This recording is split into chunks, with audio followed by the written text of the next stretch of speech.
खाला की शादी हो चुकी थी। खालो दुबई में काम करते थे। खाला का 7 माह का छोटा सा बच्चा था। खाला शहर में रहती थीं और हम गांव में रहते थे। मैं खाला का पसंदीदा भांजा था।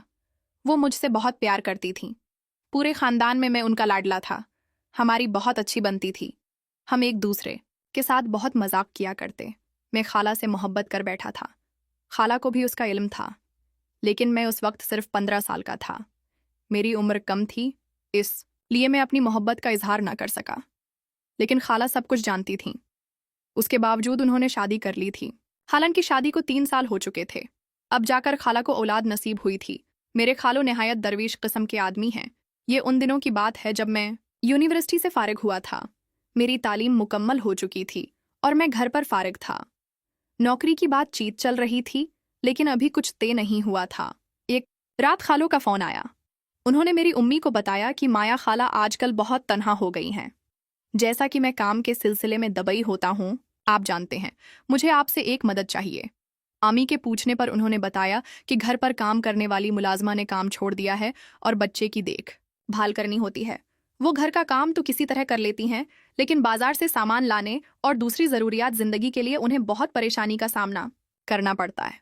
दूसरी मुलाजमा के लिए कोशिश की है, लेकिन अब तक कोई बात नहीं बनी। काशिफ छुट्टी पर फारिग है, अगर हो सके तो उसे माया के पास भेज दें।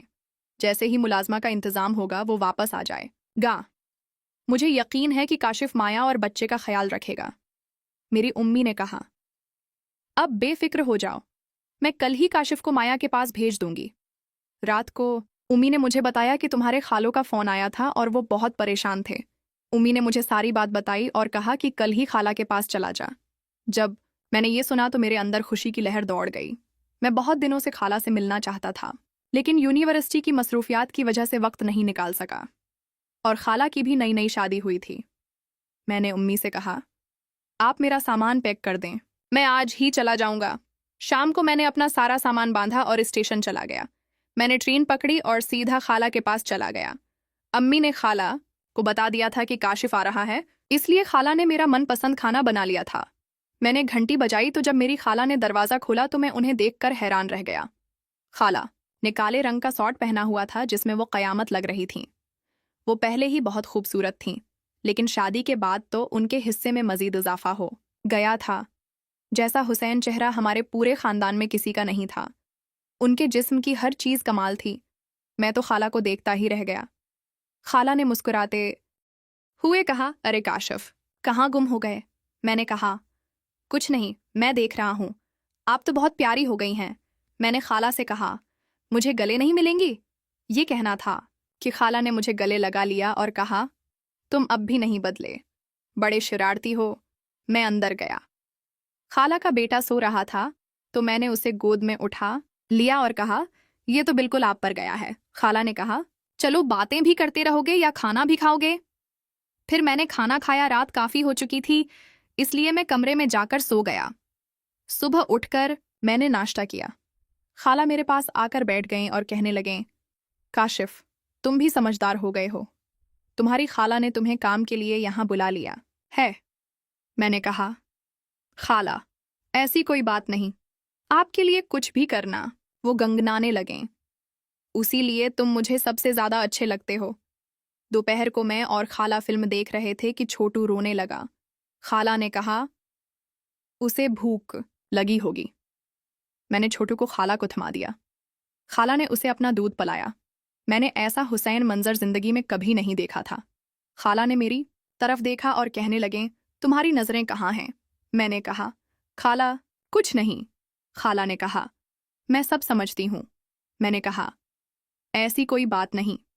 अगले दिन खाला ने मुझसे कहा, काशिफ, मुझे बाजार ले चलो। मैंने बाइक निकाली और खाला को बाजार ले गया। खाला ने छोटू को सलाया हुआ था, लेकिन फिर भी उन्हें जल्दी वापसी की फिक्र थी। वापसी पर खाला ने मुझसे कहा, थोड़ी जल्दी चलाओ। मैंने ऐसा ही किया तो अचानक खाला का हाथ मेरे ऊपर आ गया। मैं जज्बात में आ गया। खाला को भी एहसास हो गया। उन्होंने अपना हाथ हटा लिया और कहने लगे, अरे काशिफ, माफ़ करना, गलती से हो गया। मैंने कहा, कोई बात नहीं। हम घर पहुंच गए। छोटू अभी सो रहा था। खाला ने मुझसे कहा, काशिफ, छोटू का ख्याल रखना। मैं नहा लूं? मैंने कहा। ठीक है। खाला नहाने चली गई, लेकिन मेरे अंदर कुछ और ही चल रहा था। मैंने जब्त करने की कोशिश की, लेकिन ना कर सका। मैं बाथरूम के पास गया और चपके से रोशनदान से देखने लगा। मैं देखकर पागल सा हो गया। अचानक खाला की नज़र मुझ पर पड़ गई। मैं जल्दी से बाहर आया। खाला ने कपड़े बदले और मुझे अपने कमरे में बुलाया। वो कहने लगें, ये क्या हरकत थी? मैंने कहा, खाला, आपको पता है मैं आपका दीवाना हूँ। आप सब कुछ जानती हैं। खाला ने कहा, काशिफ, वो सब कुछ भूल जाओ। अब मेरी शादी हो चुकी है और तुम्हारे लिए मेरे दिल में कोई जगह नहीं। वो कमरे से बाहर चली गईं। शाम को खाला ने मुझे खाने के लिए बुलाया, लेकिन मैं नहीं गया। रात को खाला ने मुझे बुलाया और कहने लगे, काशिफ, चलो अब गुस्सा छोड़ दो। मेरी खाला ने मुझे अपने हाथों से खाना खिलाया और कहा कि आज रात मेरे कमरे में ही सो जाना। खाला ने नाइट ड्रेस पहनी हुई थी और उनका हुस्न इसमें चमक रहा था। मैंने कहा, आप इस ड्रेस में तो क़यामत लग रही हैं। खाला ने कहा, तुम बाज नहीं आओगे? रात को खाला ने कहा, काशिफ, तेजी से मेरे सर पर मालिश कर दो, सिर बहुत दर्द कर रहा है। मैंने मालिश करते करते अपने हाथ खाला के कंधों पर ले गए। खाला ने एक बार रोका, लेकिन मैं नहीं रखा। खाला ने कहा, मैं सब समझती हूँ। काशिफ, तुम क्या चाहते हो? मैंने कहा, खाला, ऐसी कोई बात नहीं, मैं तो सिर्फ मालिश कर रहा हूँ। खाला ने कहा, मुझे पता है तुम कौन सी मालिश कर रहे हो। खैर, इस बार खाला ने मुझे मना नहीं किया। मैंने भी इशारा समझ लिया और अपने मकसद की तरफ बढ़ता रहा। कुछ दिन उसी तरह गुजर गए। एक शाम में और खाला छत पर बैठे हुए थे। इस दिन मौसम बहुत खुशगवार था। बारिश होने के अमकानात थे। छोटू अपनी नींद पूरी कर रहा था। अचानक बारिश होने लगी। बारिश बहुत तेज हो रही थी।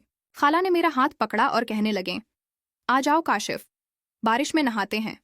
खाला ने बहुत पतले कपड़े पहन रखे थे।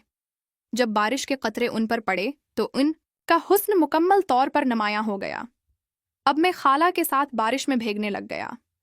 जब बारिश रखी तो खाला कपड़े बदलने कमरे में चली गईं। रात को खाला ने तन सलवार पहनी हुई थी और ऊपर से शरीफ डाल ली।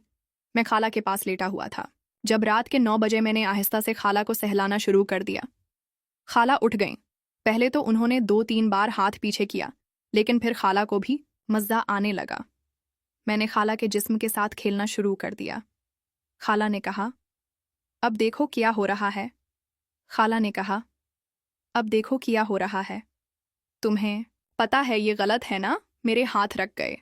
मैंने खाला की आंखों में देखा, जो एक अजीब सी चमक से भरी थीं, शर्म के साथ साथ कुछ और भी। मैंने कहा, खाला, मैं। वो मुस्कुराएं। चुप रहो, तुम्हारे हाथों में कमाल है। ये कहकर उन्होंने मेरा हाथ अपने गालों पर रख लिया। उनका जिस्म गर्म हो रहा था। मैंने महसूस किया जैसे हम दोनों किसी तूफान के बीच में हों। बाहर बारिश थम चुकी थी, लेकिन अंदर एक और तूफान बरपा था। खाला ने कान में कहा, सिर्फ आज रात, फिर कभी नहीं। अगले चंद लम्हात सब कुछ धुंधला सा लगा। खाला की सांसें तेज हो रही थीं। उनके होंठ मेरे कान पर, फिर गर्दन पर। मैंने उनके बालों में अपनी अंगलियां फंसा लीं। तब अचानक दरवाजे पर दस्तक हुई। छोटू रोने लगा था। हम दोनों एक दूसरे से अलग हुए जैसे बिजली का करंट लगा हो। खाला फौरन उठी और छोटू को उठा लिया। उनके हाथ कांप रहे थे। मैंने देखा कि उनकी आंखों में आंसू थे। ये नहीं होना चाहिए था। वो कह रही थीं, मैं तुम्हारी खाला हूं। मैंने कोई जवाब नहीं दिया। इस रात के बाद सब कुछ बदल गया। अगले दिन सुबह खालों का फ़ोन आया कि उन्होंने मुलाजिमा का बंदोबस्त कर लिया है। मुझे घर वापस जाना था। जाने से पहले खाला ने मेरा हाथ पकड़ा। काशिफ, जो हुआ उसे भूल जाओ। ये मोहब्बत नहीं थी, बस एक कमज़ोरी थी। मैंने सिर्फ सिर हिलाया। ट्रेन पर बैठे हुए मैंने सोचा, शायद खाला ठीक कह रही थीं, या शायद सच्ची मोहब्बत हमेशा ऐसी ही होती है, हराम, दर्दनाक और भूलने के काबिल नहीं। 3 माह बाद खालों का ट्रांसफ़र दबी से हो गया। वो सब वहाँ चले गए। मैंने आखिरी बार उन्हें स्टेशन पर अलविदा कहा। खाला ने छोटू को थामे हुए मुझे देखा। इस नज़र में सब कुछ था, माफ़ी, प्यार और एक खामोश अलविदा।